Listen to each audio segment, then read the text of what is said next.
Father James Heft of the Society of Mary is president of the Institute for Advanced Catholic Studies and Alton Brooks Professor of Religion at the University of Southern California. A native of Cleveland, Father Heft served for many years at the University of Dayton as professor and in several roles in university leadership. He also served on the board of the American Association of Catholic Colleges and Universities for many years, and 2 of them he was board chair of that prestigious and important board. He left the University of Dayton in the summer of 2006 to found the IACS in California and has grown that center, that institute, into something rather special, something rather preeminent, and really one of its kind. It's a Catholic research center ensconced in the middle of a secular university. The result that he's created and is in the midst of creating is a vibrant research and programming entity where Catholic thought is a kind of hub in a healthy pluralist dialogue that is both totally Catholic and civically alive. More, the Institute is an independent entity with an international reach and reputation.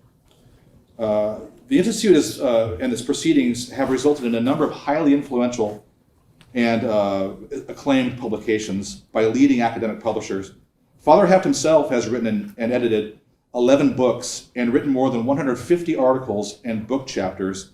His most recent book, Catholic High Schools Facing the New Realities, from Oxford, 2011, still enjoys wide success and acclaim, and he's just finished a book on the mission of Catholic colleges and universities that is ready for final review and publication. We look forward to that work, of course. Father Heft was recently honored, and this is a major distinction, with the Theodore Hesburgh Award for a lifetime of distinguished service to Catholic higher education. He is beloved by his students and colleagues alike, and always celebrated for his quick wit, infectious smile, and the generosity of his spirit.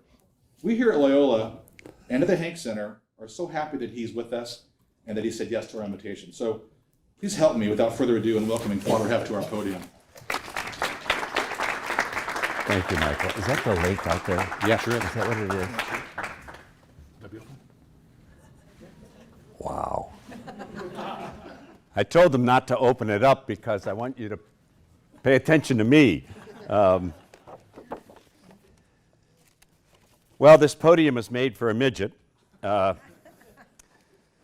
have bifocals, so this may be a little odd for me working this back and forth, but I'll do my best. For many Catholics, asking whether Pope Francis is a heretic may seem to be strange, even a little bit irreverent, but some prominent people are asking that precise question. Still, it remains strange, I think, because on the one hand, the Pope is arguably one of the most loved and admired popes in history. His latest approval rating among Catholics is about 60%, the envy of any politician. Before a recent debate about the sexual abuse crisis, it was hovering at about 83%. And that's very important to have a high approval rating. Jesus wanted that too. That's a joke. It did not. It says here, on the other hand, he's been accused of misleading the faithful on serious moral issues, and by some people of outright heresy. Some of these critics are bishops, including 4 cardinals, 2 of whom have since died. I don't think we should read anything into that. Establishing heresy requires more than an accusation. In the Catholic Church, at least, to be a heretic, one must persist, continually say, by refusing to accept the dogma of the Church. That's what it's about. Little point. What's a dogma? A dogma is a statement of the truth of the faith that is thought to be central. It's not reversible. We're not going to wake up someday and say, well, this was really a mistake. So it's fundamental. But no dogma is perfectly formulated. Thomas Aquinas said, a dogma points to the truth, never captures it. So there's always a limitation of language, which means, among other things, that even dogmas might need, over time, to be rethought. Not reversed, but to be rethought. And that limitation of language will also be an important factor because I want to focus on the controversy over Amoris Laetitia, the synod that talked about marriage. It is true that most critics of the Pope do not accuse him of outright heresy. They do, however, have trouble accepting his style and his approach to things. I think it is important then to describe how his style is different from that of the two previous popes. Of course, we also need to look more closely at the accusations, most of which are related to his apostolic exhortation, Amoris Laetitia, which summarizes what the bishops had to say at that synod meeting. After that, I want to try to explain how moral teachings and their applications have actually been understood in the Catholic tradition. So I like to say I'm not interested in the liberal wing or the conservative wing. I want to talk about how the tradition consistently has tried to understand applying moral principles to actual situations. Finally, I'll offer some reflections that help put this controversy into a larger context. I should admit at the outset that I have a perspective on these things that is not neutral. But as a student of theology and history and tradition of the Church, I hope I can bring some clarity to what is going on by sorting out the issues, the misunderstandings, and the practice of the Church in making moral judgments. Charges of heresy are a big stick, and they are being wielded these days with little regard for their possible destructiveness. Those making these charges feel that the Pope himself is being destructive. The issue, therefore, is serious. So let me say something first about the style of this Pope. First, there's the matter of how he does what he does. St. John Paul II was a social philosopher, and the emeritus Pope Benedict, a distinguished theologian. Pope Francis, I think, is best described as a pastor who typically starts from the situations of individual persons. Philosophers and theologians typically emphasize truths that we all hold in common and do so at a rather general level of principle. Jesus is truly human, truly divine, not schizophrenic. Two natures, one person. That only creates a whole lot of questions. What does it mean to be divine? You can't get an answer to that by looking in the mirror. And what does it really mean to be human without sin? None of us knows that either. And how do you keep the two together without playing one off the other, and so on? You see what I mean? A dogma affirms a truth that doesn't explain it. It's an important way to understand a certain limitation. Martin Schlag, the Austrian Opus Dei priest who recently participated in one of our Institute's research projects on the economy, believes that Pope Francis uses a pastoral hermeneutics. Hermeneutics is a way to interpret, a pastoral hermeneutics, meaning that he tries to explain the church teachings not as a philosopher or as a theologian, but as a pastor, one who is especially concerned about the poor. As a consequence, Pope Francis delves into specific questions more than his predecessors did. For example, when Pope Benedict wrote about the economy, and he wrote some radical things about the economy. If you read his Caritas in Veritate, in 5 different places in that encyclical, Pope Benedict, the conservative, called for the redistribution of wealth. That's something not even Nancy Pelosi would do. It's a radical kind of take. It says here, on the other hand, Pope Francis talks about the people of God, the ordinary believers, and the political and economic oppression they suffer. While Pope Benedict carefully avoided saying anything specific, Pope Francis doesn't hesitate to speak about the situation of individual people. Without denying the doctrine, Pope Francis starts from the particular of the individual. It should not be concluded, however, that the 2 previous popes, starting from above, did not care about individual people in difficult situations. It's a matter of emphasis, not either or. That said, the doctrine of the indissolubility of marriage, which plays a key role in the controversy I really want to talk about, has ramifications for faithful Catholics who often through no fault of their own are left facing a future of choosing between a new marriage or the Eucharist. Besides approaching complex moral issues as a pastor, a second factor is very much in play in this controversy. It is about how authority should function in the church. I think it would be fair to say that Pope Francis has been trying to decentralize authority without losing a center of authority. If you lose a center of authority, you will replicate many Protestant churches. And if you don't have a center of authority, it's hard to be able to try to effect the unity that should be a part of the church. If there's a difference of opinion, people split. I hired a wonderful Protestant scholar. He later became a Catholic at the University of Dayton, who was a historian of American religion. And he was teaching his first class on the history of American Protestantism. And he was explaining to the students, the majority of whom were Catholic, about this disagreement in the 19th century in this one church.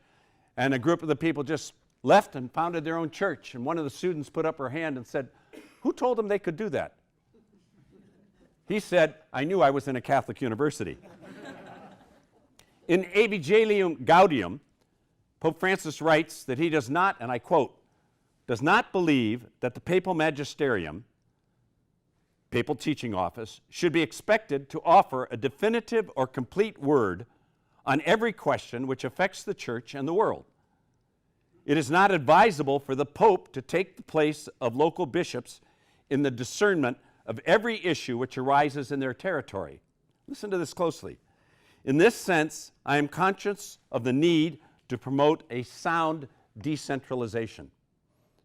With the recent sexual abuse crisis, someone had recommended that all cases should be taken care of expeditiously, immediately by the Pope. That would only centralize and clog up everything. We have to find some way to handle these things more effectively at a local level. And again, in the third paragraph of Amoris Laetitia, Francis writes, and I quote, "Not all discussions of doctrinal, moral, or pastoral issues need to be settled by the intervention of the papal magisterium. This approach is confusing for Catholics who expect the Pope to give the final answer to every controversial issue in the Church. Also, this Pope favors honest and open debate about issues and has encouraged the bishops attending synods in Rome to express their opinions and differences in bold but respectful ways. Those differences were widely reported in the media.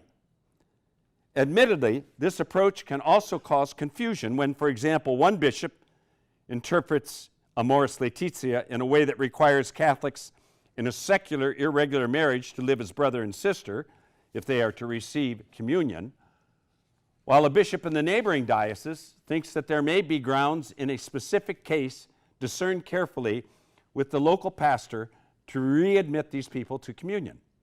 Such differences of interpretation scandalize those who believe that a law, taken literally, should be applied in the same way to every concrete situation. I might mention the business about controversy and differences of opinion and so on. One of my all-time favorite theologians, Yves Congar, was very involved in Vatican II, a Dominican theologian, historian, and he was involved in crafting of several of the major documents. So if you know how it worked, there were 4 meetings in the fall of the year, 10 weeks each fall, and then the rest of the year committees worked on texts and so on and so forth to prepare for the next. He kept a diary. It's called My Journal of the Council. At the end of the council, it's in English translation, over 900 pages. At the end of the council, he gave it to the Master General of the Dominicans, his order, and said, 10 years after I die, open this up, read it, and if you think it should be published, publish it, and if you don't, burn it. Well, of course they published it. And if you want to know the battles that went on, the chicanery, a text that was thought to be agreed upon, and then a certain group would change the wording and try to sneak it through. Welcome to the church. the more we see how sausage is made, the more we'll be a little bit more understanding of the humanity of the church and not expect that somehow the ordained are saintly. That's not a big temptation these days, by the way, but for a lot of people it has been. The Vatican Secretary of State, Cardinal Pietro Parolin, referred, this is in the National Catholic Reporter, my conservative friends refer to it as the National Catholic Distorter. It says, to Francis's approach, he refers to it as a paradigm shift. A paradigm shift. I don't think that was a very felicitous phrase, and let me explain why. Illustrating it with the example of an inverted triangle. Rather than teachings descending upon the rest of the church from the papacy, he thinks Francis begins from the bottom of the triangle, where the ordinary faithful live, and then helps them through a process of accompaniment to live the doctrine as best as they can given the circumstances. Francis' critics thinks that when he starts from the bottom, he never gets to the top. For them, he ends up denying, in this particular case, the indissolubility of marriage. The idea of the paradigm shift should be clarified, I think. The great historian of Christian doctrine, the late Jaroslav Pelikan, described the development of doctrine, and I quote, not as a standing broad jump, which begins at the line of where we are now. It is a running broad jump through where we have been to where we go next. In other words, what was understood before is now included, and according to Cardinal Walter Casper, in a larger and ampler understanding of things. That's the understanding of development. Understood in this way, a paradigm shift is not a rejection of previous teaching, but a development of it. Third and finally, the political context of the United States also helps explain why some Catholics are critical of this Pope. The Republican and Democratic parties are polarized on many issues. When Obama was president, many of the bishops persistently and loudly condemned abortion and campaigned for religious freedom, feeling it was under dire threat. They presumed the strong support of St. John Paul II and Pope Benedict, both widely perceived, in the United States at least, as conservative popes. Many of these bishops did not support the Affordable Care Act that President Obama signed into law, nor did they speak very often about the needs of the poor, the protection of the environment, or economic inequality. By the end of Pope Francis's first year, it was clear that some of his priorities were not the same as those of his two predecessors. Depending on the viewpoints of individual Catholics, that difference in emphasis stunned or refreshed many in the United States. Francis stated, as I'm sure some of you recall, that abortion was not the only important issue. He did not say it wasn't an important issue. He said it's not the only important issue, and stressed that the rights of immigrants, refugees, and those who lived in poverty, especially those hidden away in the peripheries of the world, were also important. These issues were an integral part of the Catholic vision of the moral life. He did not hesitate to address the issues of the environment and climate change, again, politically charged issues in the United States. He criticized unfettered capitalism and the weapons industry. The United States produces and sells more weapons than any country in the world.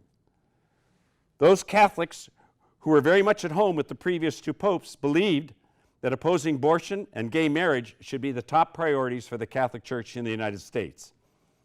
The shift in emphasis by Francis made these Catholics feel as though the rug had been pulled out from beneath them.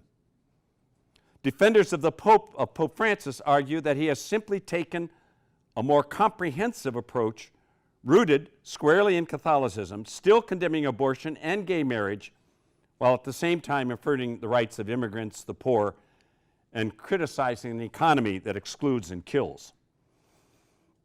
Part of the difficulty, then, is that in the United States, as in probably many countries, the political views of some Catholics influence their understanding of Catholicism more than their Catholicism influences their political views.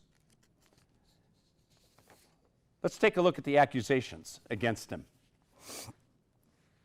Having looked at some of the issues related to the style of Pope Francis, we now consider what is at the heart of the continuing debate on whether remarried Catholics without an annulment can be readmitted to the Eucharist.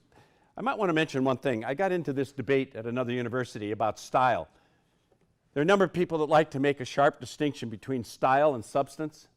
So they'll say that Francis and Benedict, certainly the same style, they're both Catholics for Pete's sake. You know, they're both going to affirm the creed and the sacraments, and nobody's asking for any of those to be changed. So it's only style. I'd be careful about that. When you study history, you'll see that a difference in style sometimes leads to a change in doctrine. I'll give you one example. Pope John, the 23rd, before he became Pope, and particularly when he was the Apostolic Nuncio in Paris, had an open table all the time. He invited people. He loved people come to dinner. And he developed a friendship with a Jew by the name of Isaac, Jules Isaac. And they had dinner every month. It's also true of Francis, by the way, of a very close friend who's a rabbi in Argentina. And this historian, and John was also a historian, they talked and they talked and they talked. It so happened that that friendship affected in a profound way, that openness, that welcoming, that style, affected what John began to think about. And lo and behold, when he became Pope, one of the priorities was rectifying, certainly because of the Holocaust and so on, but rectifying in a deeper way the official position of the Church in relationship to the Jews. Canon law states that those obstinately persevering in manifest grave sin are not to be admitted to Holy Communion. That's quote, end quote. Though not referring specifically to couples in irregular marriages, this canon is often invoked by Francis's critics. In 2000, so almost 20 years ago, the Vatican issued a document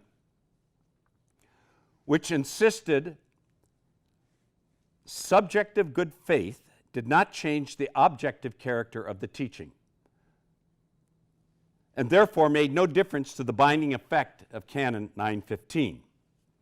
But in Amoris Laetitia, Pope Francis has taken a different approach. He stated, and I quote, "Because of forms of conditioning and mitigating factors, it is possible that in an objective situation of sin, which may not be subjectively culpable or fully such, a person can be living in God's grace, can love, and can also grow in the life of grace and charity while receiving the Church's help to this end."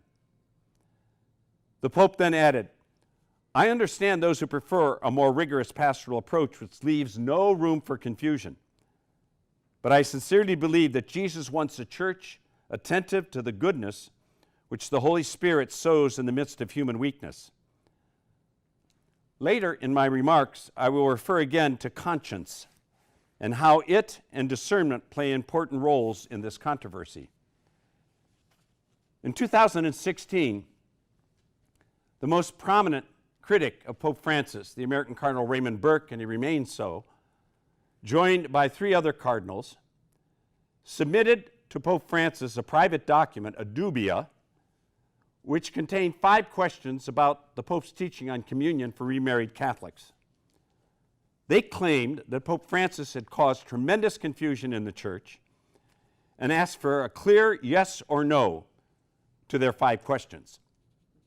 Receiving no response from the Pope, Cardinal Burke made the document public in 2017, a year later.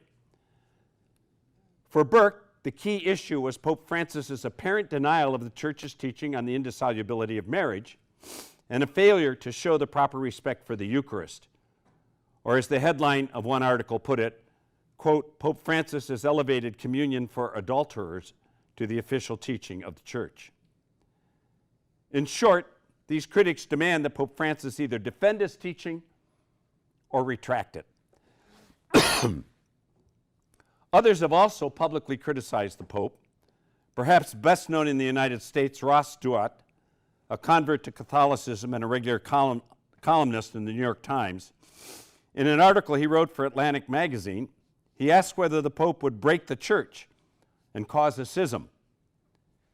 In another article, Dowd said that he thought that Francis was at times careless and dismissive about doctrine and doctrinal continuity, that according to Dowd, goes all the way back to the person of Jesus Christ, who in Luke stated, "Whoever divorces his wife and marries another commits adultery."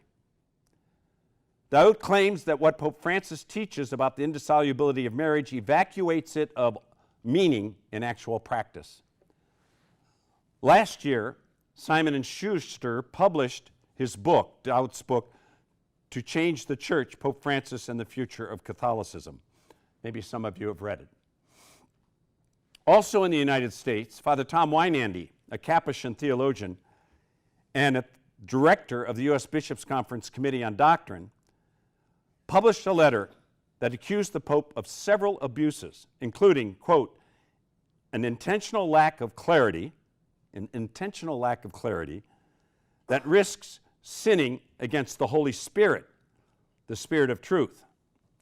He complained that the Pope seems to, quote, censor and even mock those who interpret chapter 8 of Amoris Laetitia in accord with the church tradition as Pharisaic stone throwers who embody a merciless rigorism.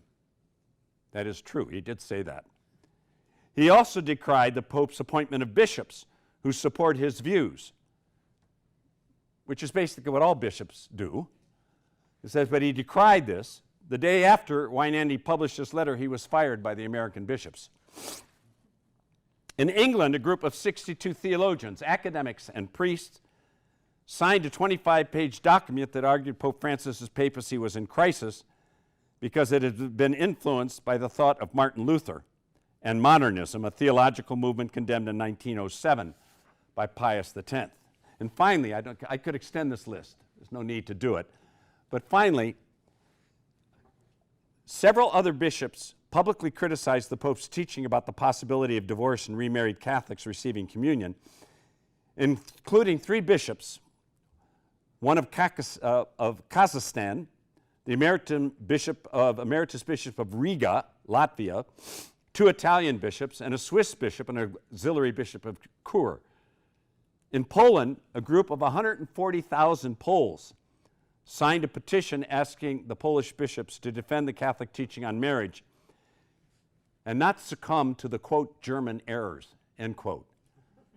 So one of the whipping boys of those who are very upset with Francis believed that, once again, Luther's Germany and so on, and the Lutheran Catholic bishops are, Walter Kasper and others, Cardinal Marx, are behind a lot of the problems here.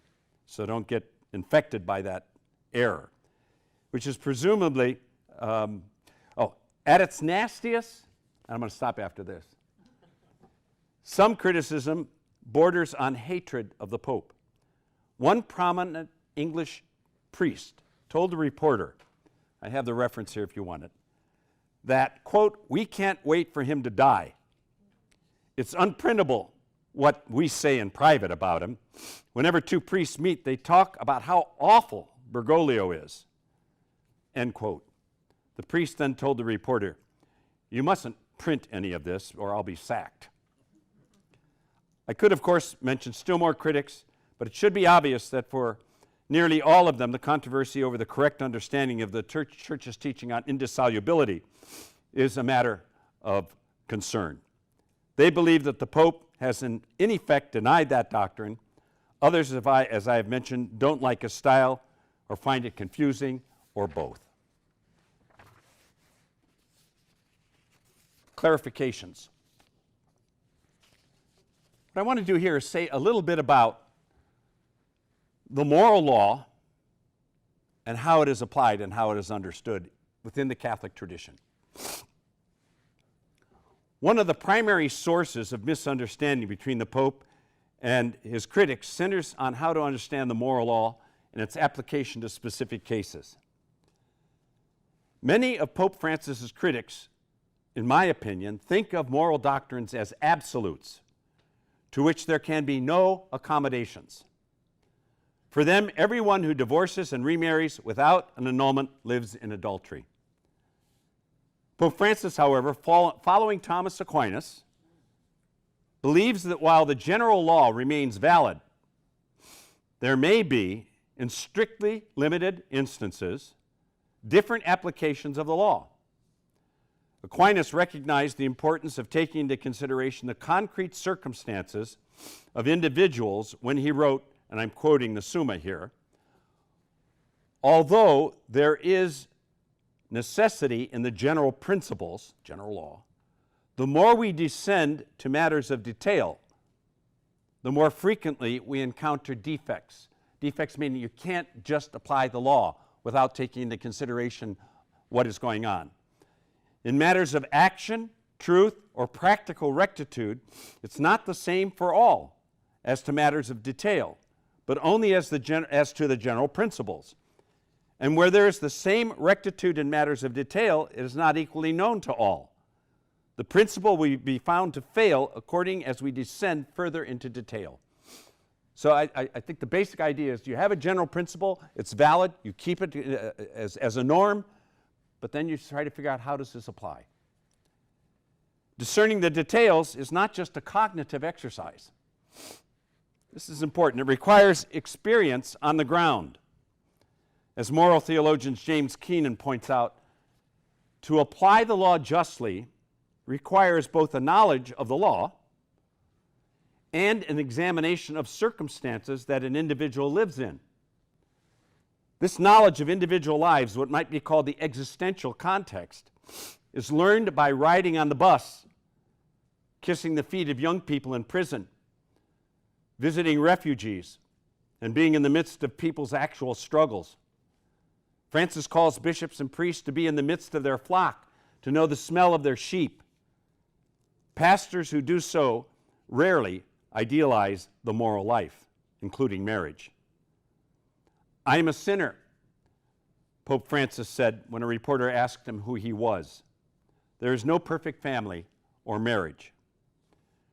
Francis's defenders not only point to what Thomas Aquinas wrote about moral principles as they descend into matters of detail, they also explain how Pope Francis is not creating a rupture or a revolution in church teaching.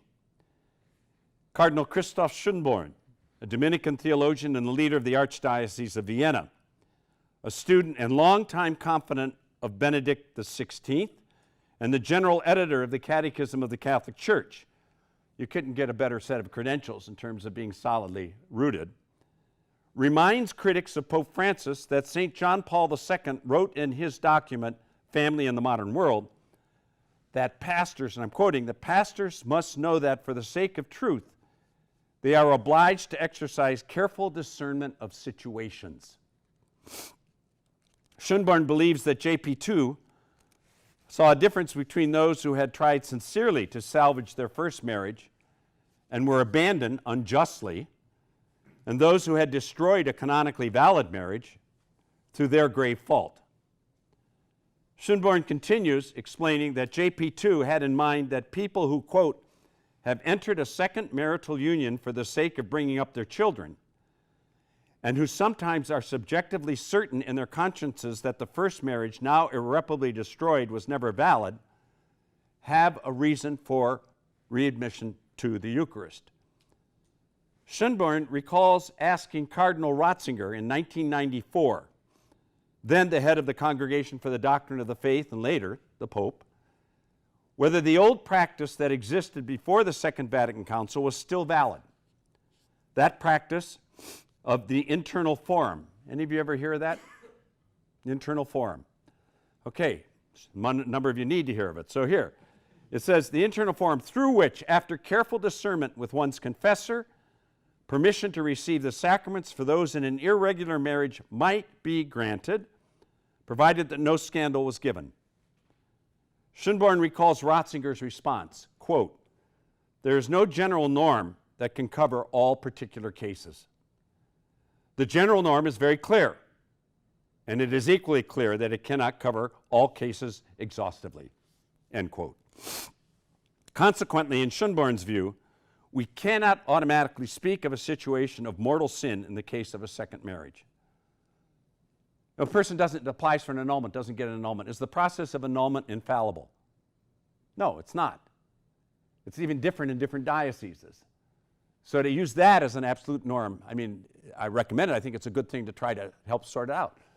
But I think circumstances are really very important. That sounds like relativism to someone who thinks there should be an absolute norm that can be applied exactly the same way in all situations. I'm aware that in the New Testament there are clear statements of moral principles, such as condemning those who destroy one marriage and enter another.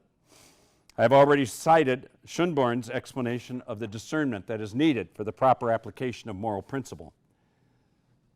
Another cardinal, Francesco Coccopalmiero, the president of the Pontifical Council for Legislative Texts, also spoke about the importance of a less rigid understanding of these issues than that proposed by many of Francis's critics.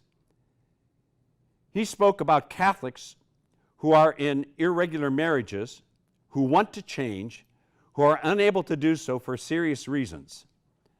In an interview, he said, here's the example he gives. Think of a woman who lives with a married man. She has 3 little children. She has already been with this man for 10 years. Now the children think of her as a mother. He, the partner, is very much anchored to this woman as a lover and as a woman.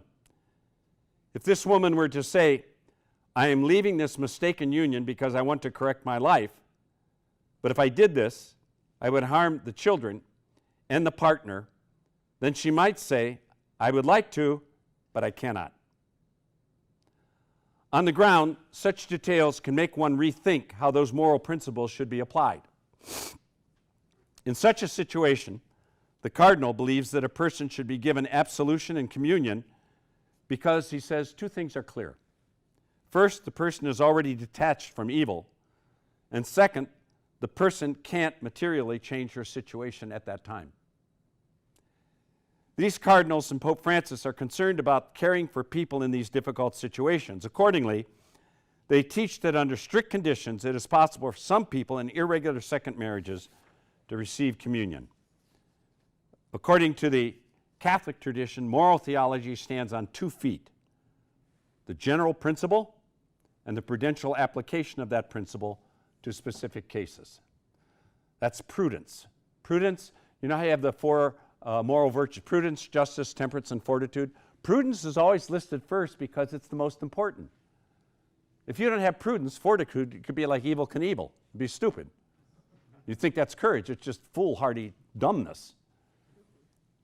Okay, putting the controversy in perspective. It would be helpful at this point to put this controversy into a larger historical context. History helps people avoid absolutizing the present. On the one hand, for Catholics, dogmatic beliefs are forever. For example, the Creed, the sacraments. But other teachings, which at different times in history were thought to be forever, have turned out not to be forever. Take, for example, the Church's teaching on capital punishment. Last August, the Pope said it is inadmissible. I can talk about that because people went ballistic on that too.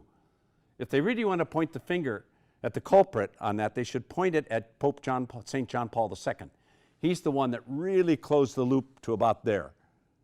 And then Pope Francis finished it. It says here, if you visit the Criminology Museum in Rome, next time you go visit it, you will find a guillotine, which in 1816 was given as a gift by the French to the Papal States.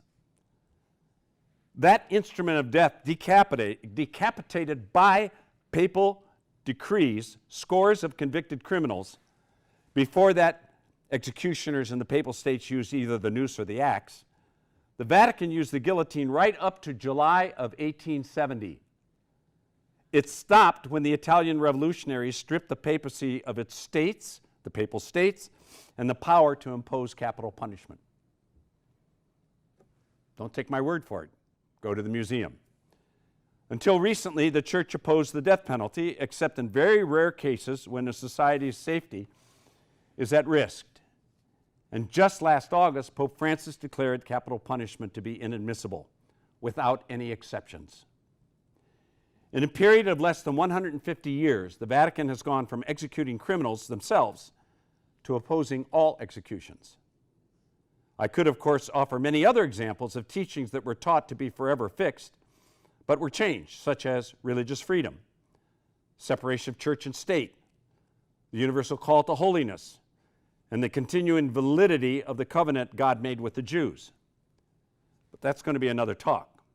Second point, it is unfortunate that this debate over remarried people receiving communion has become the focus of the media, especially in the United States. In 2016 news conference, a frustrated Pope Francis said, and I'm quoting him, "When I called the First Synod, most of the media were concerned with one question: will the divorced and remarried be able to receive communion? Since I'm not a saint, this was somewhat annoying to me, and even made me a bit sad, because I think this: those media that say all these things, don't they realize that that's not the most important issue? Don't they realize that the family all over the world is in crisis, and the family is the basis of society?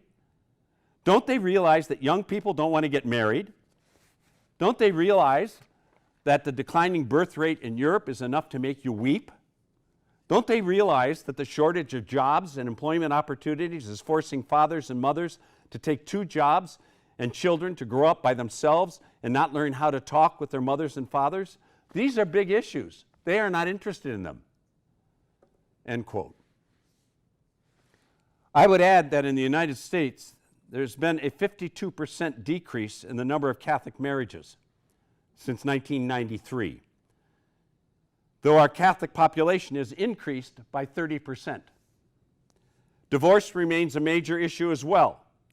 Father John Walk, a communications professor at the Pontifical University of the Holy Cross in Rome, lamented that this controversy has trapped the Church in a divisive internal debate, a quintessentially in-house matter that prevents the Pope from leaving the sacristy and going into the world to where many other broken people are in need of a field hospital. Cardinal Chaput of Philadelphia said that the Pope's encyclical, Cardinal Chaput's been a critic of the Pope, but he said that encyclical offers great wisdom and is saddened that all the controversy has obscured much of the good in the document. Personally, I found the Pope's reflections in chapter 4 in particular on St. Paul's description of love from 1 Corinthians 13 profound, concrete, and moving. Third, Pope Francis has emphasized the importance of discernment and the role of conscience. In chapter 2 of Amoris Laetitia, he stresses the importance of conscience. This is an extraordinary quote. "We find it difficult to present marriage as a dynamic path to personal development and fulfillment. We also may find it hard to make room for consciences of the faithful, who very often respond as best they can to the gospel amid their limitations, and are capable of carrying out their own discernment in complex situations. We have been called to form consciences, not to replace them." We have been called to form consciences, not to replace them. Vatican II, there was a debate in the document on religious freedom. Should we say the faithful forms their conscience according to the teachings of the Church, was one formulation. The other one was the Catholic faithful should form their consciences in the light of the teachings of the Church. Do you hear the difference? According is a syllogism, automatic, syllogism. In the light of leaves room for a person to try to interpret how this might apply to their own situation. Is there possibility of delusion? Of course there is, on everybody's part, including my own. What, might it be asked, replaces conscience? The belief that there's no need for prudential application of a moral principle to a specific moral situation. The belief that the law is clear, there can be no exceptions. The Church has taught that doing one's best to form one's conscience, one must follow it, even if on a subjective level the person's judgment may be objectively wrong. Conscience is not infallible, it can be wrong. But one is obliged to follow one's conscience, even if it is wrong. I tell my students regularly that they alone must make up their minds, but they should never make them up alone. It's not a matter of either forming one's conscience or following it. It's a matter of both forming and following it. And forming of it continues throughout life. That process is never ending. I ask you, who among us has not, with the passage of time, come to the conclusion that something that we thought was right, we have come now to realize was foolish and wrong? I'm not asking for a show of hands. That is why I also tell my students that wisdom, for them, is treasuring a tradition. And openness to change is wisdom for elderly people. Finally, cable television and social media have oversimplified many issues and sensationalized them in the process. At the end of a lecture I gave many years ago in Cleveland, a former student of mine went on to Cornell Law, very, very bright guy. I don't even remember what the lecture was about. But at the end of it, he put up his hand. I knew it would be a good question, but he put up his hand and he said, "How do you keep hope given the state of the church?" I said to him, "How do you know the state of the church?" No, it was not the state. How do you keep hope given the given the state of the world is what he said, given the state of the world. I said, "How do you know the state of the world?" He said, "Well, you know, CNN and media, and you watch all that stuff." I said, "Why would you ever assume that tells you what the state of the world is?" The media reports crises, controversies, conflicts, scandals, fires, burn, mudslides, all that kind of stuff. Possible earthquake. Politicians know that if you want to get traction for an issue, you securitize it. You try to make people believe that if you don't do this, there's going to be a catastrophe. It's the politics of fear.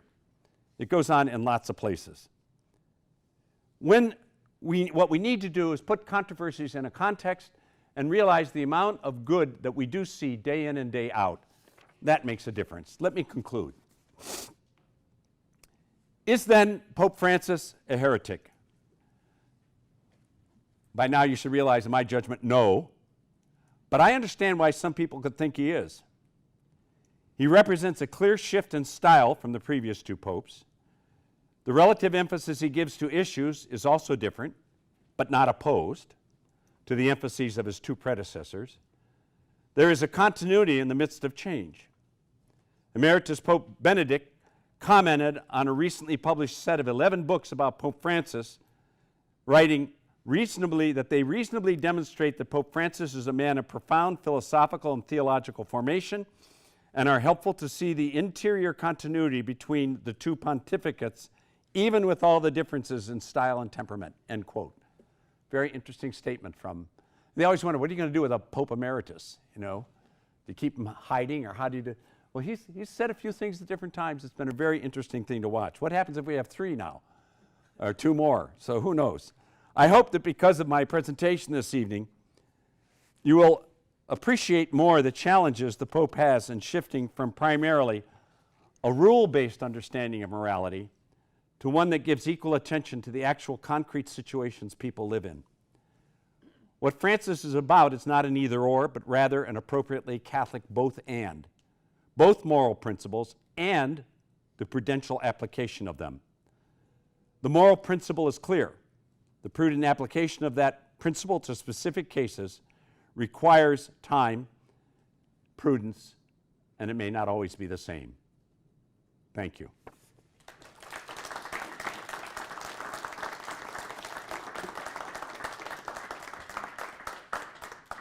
We have about 25 minutes for some. I don't know that I have this real clear yet, but what kept coming to mind for me as you were speaking about this is the part of the Sermon on the Mount where it says, "Be perfect like your Father in heaven," which really means wholeness. And so I love what you were talking about is if something is firm, it doesn't allow for wholeness. It doesn't allow for development. Right. Yeah. And then there's no room for ever expanding goodness. Right. So there's no room for dynamic growth. There's no, so I just, yeah, that's the way that I feel. Well, one thing, now, biblical people might correct me on this, but I think the word "be perfect as your heavenly Father is perfect," the word that is used is telos, teleology, what is the end point. So it means to be perfect is not really to be perfect, it's to have the goal in mind and keep proceeding towards it. Amartia, which is another Greek word, describes sin as missing the mark. No, I don't think I've ever met anybody that says when they're sinning, I really like sinning. They usually mask it as a good of some sort. Well, it's not so bad. Everybody's doing it. What's the big deal? I'm not hurting anyone. You know, so it's not bad. People don't really choose, generally, they don't choose things that are really evil. I really think Hitler was trying to clean up the race. Evil, you know. That's why when somebody says sincerity is enough, I think Hitler was sincere, and he was dead wrong. So I'd just like to add to that, I think where we are growing is in justice in the way, and I'm not saying the church necessarily, although there are. Who do you people mean that the are- church? Well, you know, what you were The talking hierarchy? about. Yeah. Okay. I think that, like the justice system, not in the church, now we have peace circles to learn whole stories. Sure. To do discernment. No, good point. Good point. Great, thanks. Over here, Megan has it. Miguel. So Jim, I want to, I pretty much agree with everything you stated. I just want to take it down a different path because there are a number of us who come from the Latin American tradition that believe that there are other reasons for this opposition. After all, this is the first Jesuit pope and the first Latin American outside, obviously outside, the first papacy outside of Europe. And for many of us who have experienced a number of issues over the centuries about this, we have other suspicions. That's not to say that these are the only things that are driving the agenda, but I think they contribute too. Number one, he is the first Latin American and specifically Argentinian pope. And that carries a whole history in terms of, specifically in terms of North-South, because of the particularity, although he's the child of Italian immigrants. Number two, he Now, is just hold on. With that one, would that play out in terms of his Well, vision of economics? well, I'm going to tie that. Okay. The two, the Latin American piece and the Jesuit piece, in particular because the Jesuits in Latin America are known as much more liberal in terms of their agenda.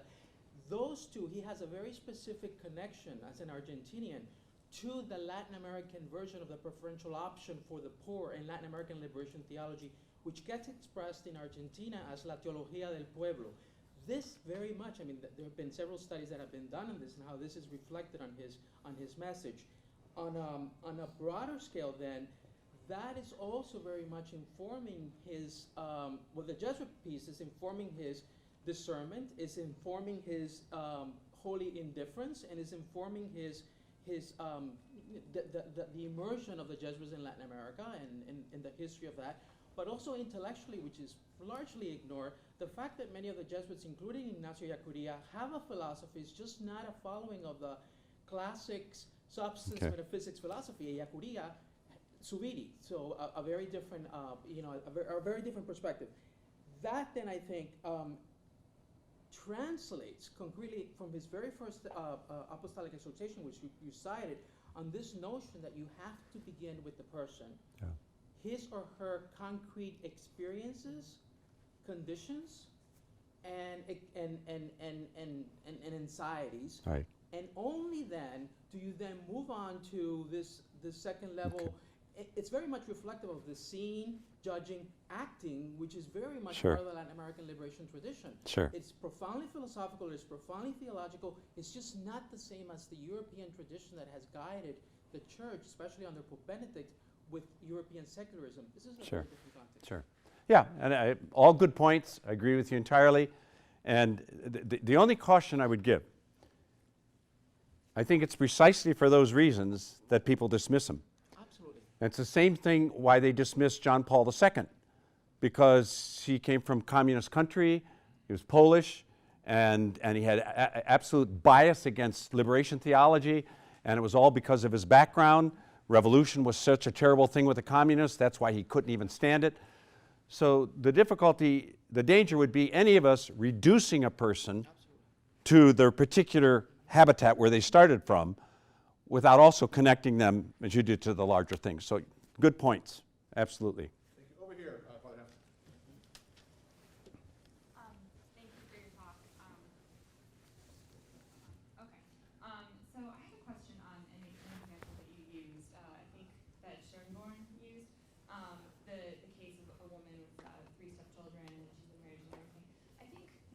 of moral theology needs to be describing a situation in a truthful manner.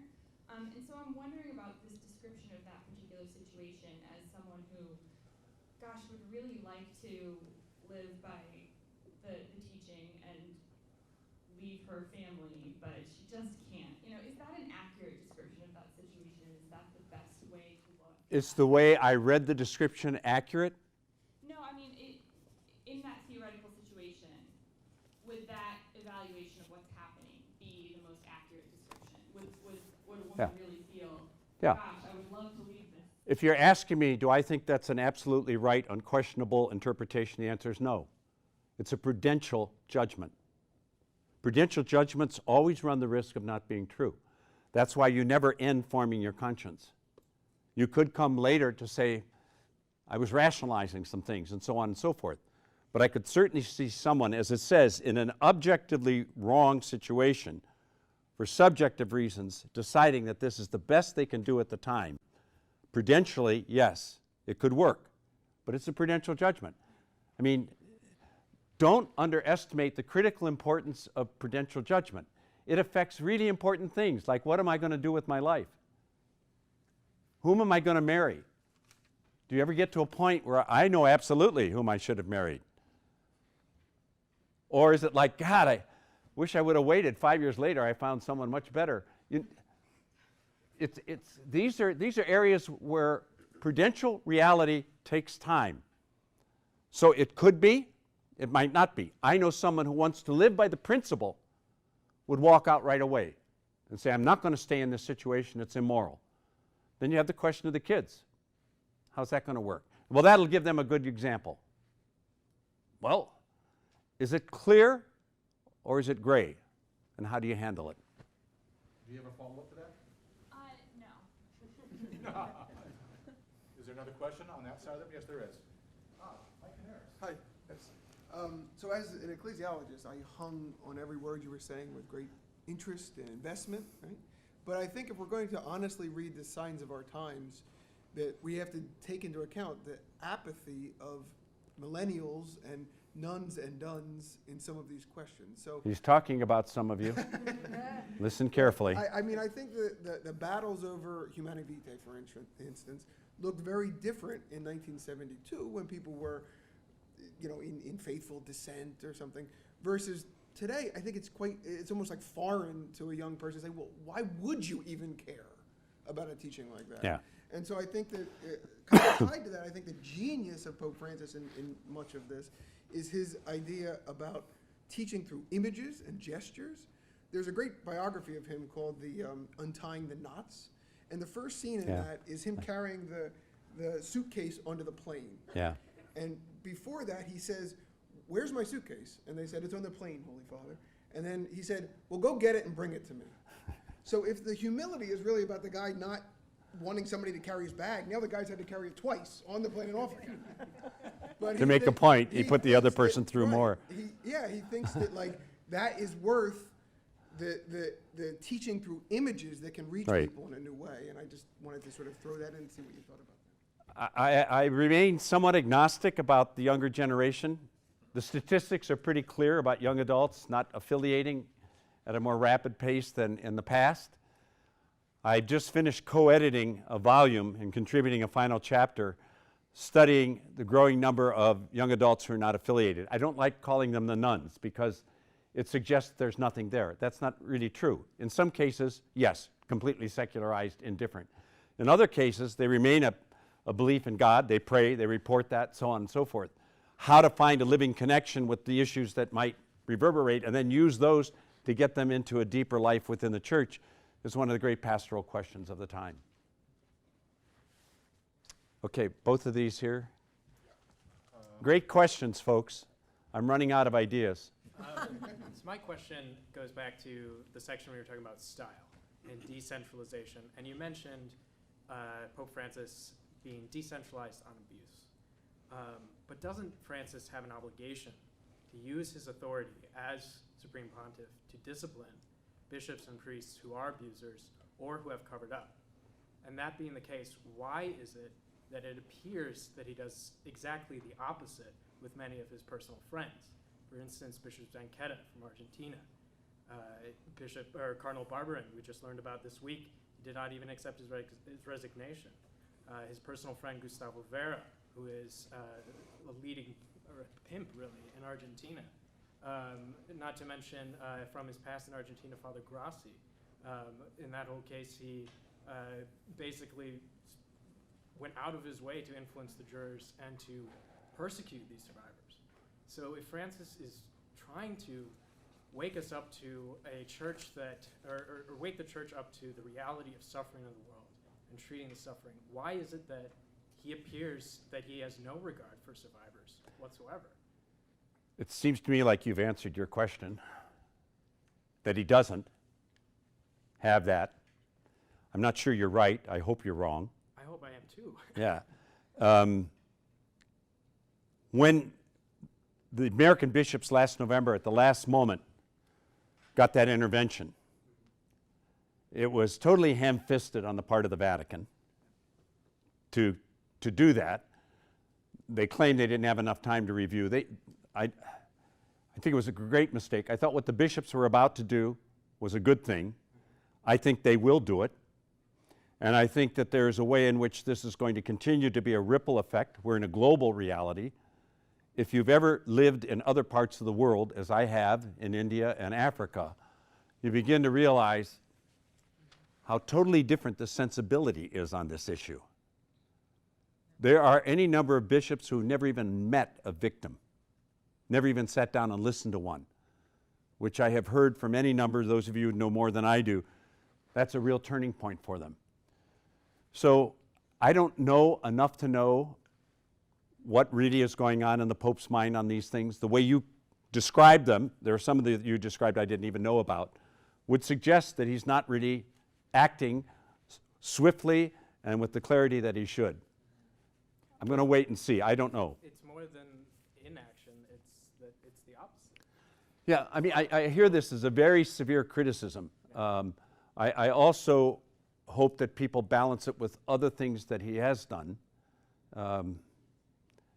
I can go back through I've seen a lot more popes than you have, you know, and every one of them I can end up from my little stool saying yes, no. So let's give it a little. This is just non-negotiable for me. Oh, I understand. I hear you. You had your shot. Over here is one.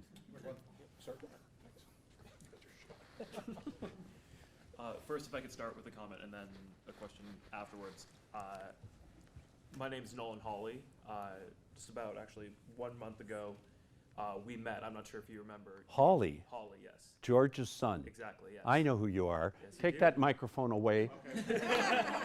Sorry. I wanted to thank you. You presided over my grandmother's funeral, and that was, as a former altar server, I've seen quite a few, and that was just a lovely celebration of my grandmother's life, and I just want to thank you for what you've done for my family prior to that and on that Thank day. you. And to my question, you talk, it's sort of rebounding off as far as style, you talk about how you've seen lots of popes, more than he or I. Is there, in your opinion, a sort of style that you prefer, a style that you think a pope should try to emulate or to strive for during a papacy? I don't know what to say. Everyone has a different style, right? Do you play with your strength? I think if you have a style, it would be very wise if you knew what your weaknesses were. And you tried to compensate for them by maybe appointments around you. That's why there's the old joke, keep your friends close and your enemies even closer. On the eve of the death of John Paul II, it was known for some time he was going to die. Cardinal Ratzinger was asked on television interview this question. He said, Your Eminence, don't you believe that when you and the other cardinals enter into the conclave that the person you're finally going to elect will be really elected by the Holy Spirit? And Cardinal Ratzinger said, no, I don't believe that for 3 reasons. First, if you know the history of the papacy, there are any number of popes the Holy Spirit would not have chosen. He said this. Second, The Holy Spirit is not a dictator, but like a good teacher, encourages and nudges, and students can even ignore a good teacher.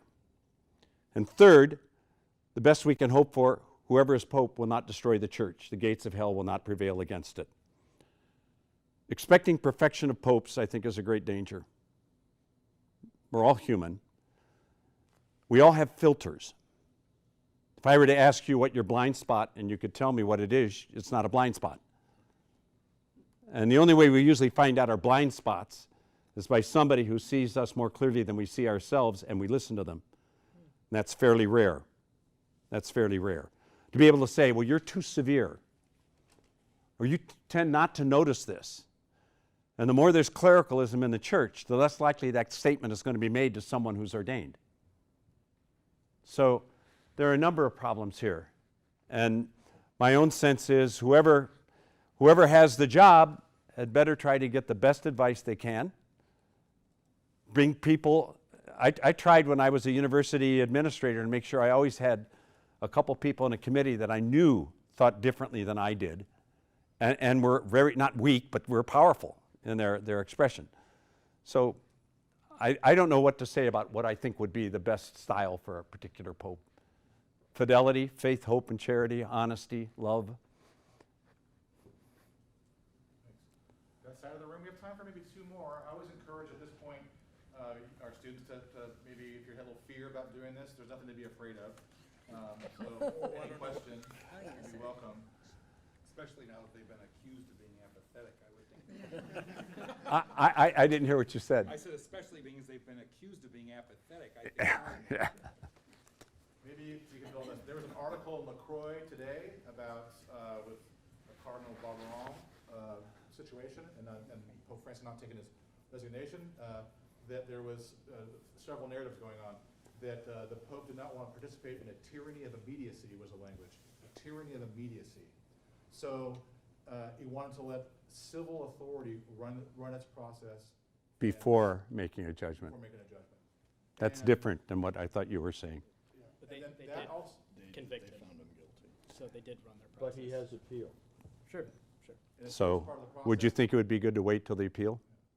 I don't think he should be in active ministry if he's been convicted for this. And That's in fair. freedom, he's not in active ministry. So I think he has been suspended, I just don't think he is excommunicated. it's a rough conversation given the climate because of so much guilt. Oh. Right, we know that. So, but just some clarity on that one. On that side of the room, please. Yeah, right there. Thank you.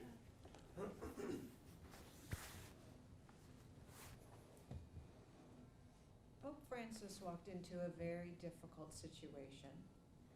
And like you said, his style is very unique and different than what many have experienced, but he's very attractive and appealing to those of us who may not appreciate the hierarchy of the church.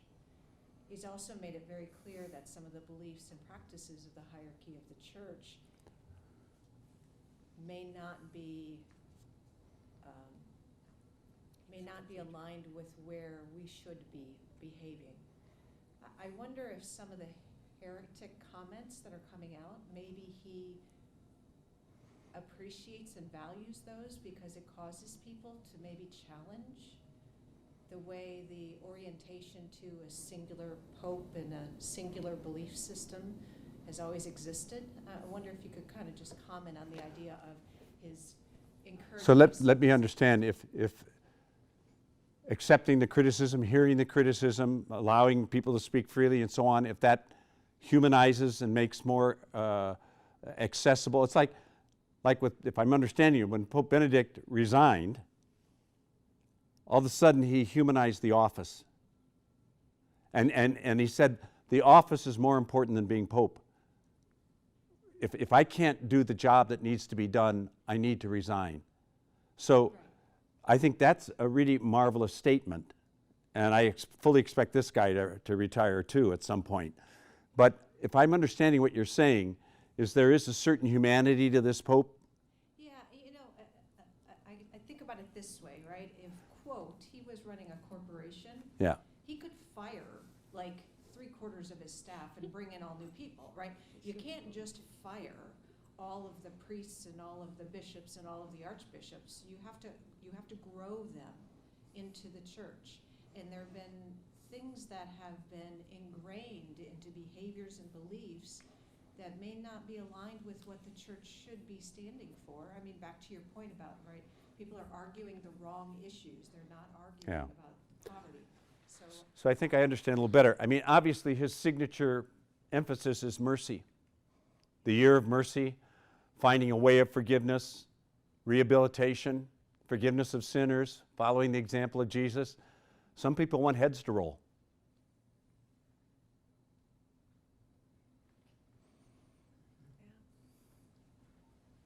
I think one more, and then we can, that hand came up in time, sir. We'll allow two more. So we'll start with you, sir, over there, then we'll close with you, sir. Thank you. Just wondering that you touched upon relativism, and I know some of my friends, and I also sometimes wonder, yeah, Pope Francis is shifting to relativism. And you talked about this Thomistic view on how general principle Should be applied. And I'm thinking about Jesus. You know, he had a debate with the Pharisees, and I call them ancient fundamentalists. And the way that Jesus applied the Torah in a different situation is just like how you describe Pope Francis, who's Thomistic. By the way, John Paul II is Thomistic too. Right. Although different application, like you said. It's very different from situation to situation. And I also understand because I appreciate pastoral theology among all types of theology. But I think there's also inevitable risk of slipping into relativism, or at least becoming relativistic. Yeah. So how, especially those who are in the pastoral, you know, where that rubber meets the ground, and then bringing this theological doctrine. It's not at all easy, because if your mindset is this is an absolute and there's only one way to apply it, any deviation is relativism. So you can't win that. For me personally, and I didn't go into this, I could have extended it a lot. One of the most important things for me is a study of history and development. And you see how things evolve, how some things that have been taught at a certain time came to be seen as wrong. I mean, I don't know how many of you know, but on the eve of the Civil War in the United States, not a single Catholic bishop publicly opposed slavery. You know? Now, I can give you explanations why, historical, contextual. I mean, Catholics were a minority. They were being bashed all over the place. They had just suffered through the French Revolution. The idea of a revolution, a total population being freed and so on, was very frightening. I can give you a lot of explanations. Excuses? No. But I think we really have to take into consideration the actual situation people live in. And sure, it'll appear like relativism to some people. For others, it'll feel like a total straitjacket. So how to find it? I mean, read the New Testament. Jesus forgave the woman caught in the act of adultery. Wherever the man was, I don't know, but they caught her in the very act. And then instead of stoning her, he says, go and sin no more. That was it. I think there'd be rigorous that would say, boom. So they're examples. At the same time, he was very severe on some judgments. To think that throughout the New Testament you read about Jesus, all he does is say nice things. He would never have gotten crucified. He spoke truth to power in a number of ways that was very disconcerting for the people in authority. I'd have to have more wisdom to be able to handle all this. Yes, sir. Last one. I don't need a mic. Do you think that Francis has been unclear? Well, if you don't mean the night, they do to record it. Oh, I see. Do you think Francis has been unclear on some doctrinal points and hasn't answered the dubia because he doesn't care about those? Because like what I've seen with him on most issues, whether it's gay marriage, where he was the biggest leader of the opposition against homosexuality in Argentina when he was Archbishop of Buenos Aires, and then boom, a month later he's in Rome, and He's, saying nicer things about gay people, who am I to judge, which was against the predator priest. Saying nice things about gay people. Well, Like? about homosexuality in general, where, 3 years earlier he published a letter calling it satanic, saying that the Argentinian society had to wage war on homosexuality. So what was being proposed that he opposed?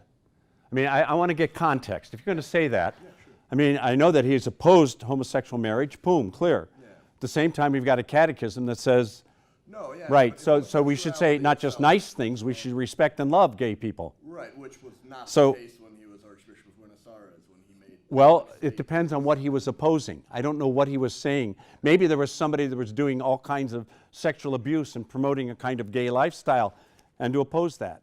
Yeah, You guys are armed, aren't you? I have a stack of articles. But I'm not going to go through that. But homosexuality itself, homosexual persons. What about them? What do you think should be said about them? Well, I don't.